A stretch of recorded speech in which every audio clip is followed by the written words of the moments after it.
আমি অ্যাডভোকেট গোবিন্দ প্রামাণিক, মহাসচিব, বাংলাদেশ জাতীয় হিন্দু মহাজোট।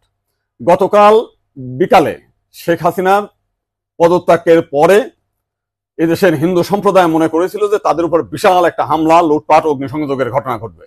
কিন্তু গতকাল বিকালেই বিএনপি এবং জামাতের নেতারা তাদের নেতৃবৃন্দকে হিন্দুদের বাড়িতে হামলা, লুটপাট, অগ্নিসংযোগ যাতে না হয় এবং প্রত্যেক মন্দিরে যাতে পাহারা দেয় সেই ব্যবস্থা করার নির্দেশ দেয়। এবং গতকাল থেকে আমরা দেখেছি সেই পাহারা দিয়েছে।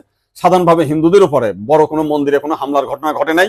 কিছু আওয়ামী লীগের হিন্দু নেতা আছে যারা বিভিন্ন সময় লম্পঝম্প করেছিল, তাদের বাড়িতে, শুধু হিন্দু বাড়ি না, মুসলিম আওয়ামী লীগ নেতাদের বাড়িতেও হামলা হয়েছে, লুটপাট হয়েছে এবং সামান্য কিছু সুযোগ সন্ধানী এলাকা ভিত্তিক তারা কিছু সামান্য মন্দিরে হামলা করেছে, সেটা ব্যাপক বিষয় না। কিন্তু আমরা দেখলাম যে ভারতের রিপাবলিক এইটাকে নিয়ে ব্যাপকভাবে রুমার ছড়াচ্ছে, নানান কিছু মিলে উদ্ভট কথাবার্তা বলছে। এবং আজকে দেখলাম শেখ হাসিনার নিয়ে তারা কাহিনী তৈরি করছে, বঙ্গবন্ধুর স্ট্যাচু মানে ভাঙছে, সেটা নিয়ে তারা খুব দুঃখে সাগরে ভাসছে।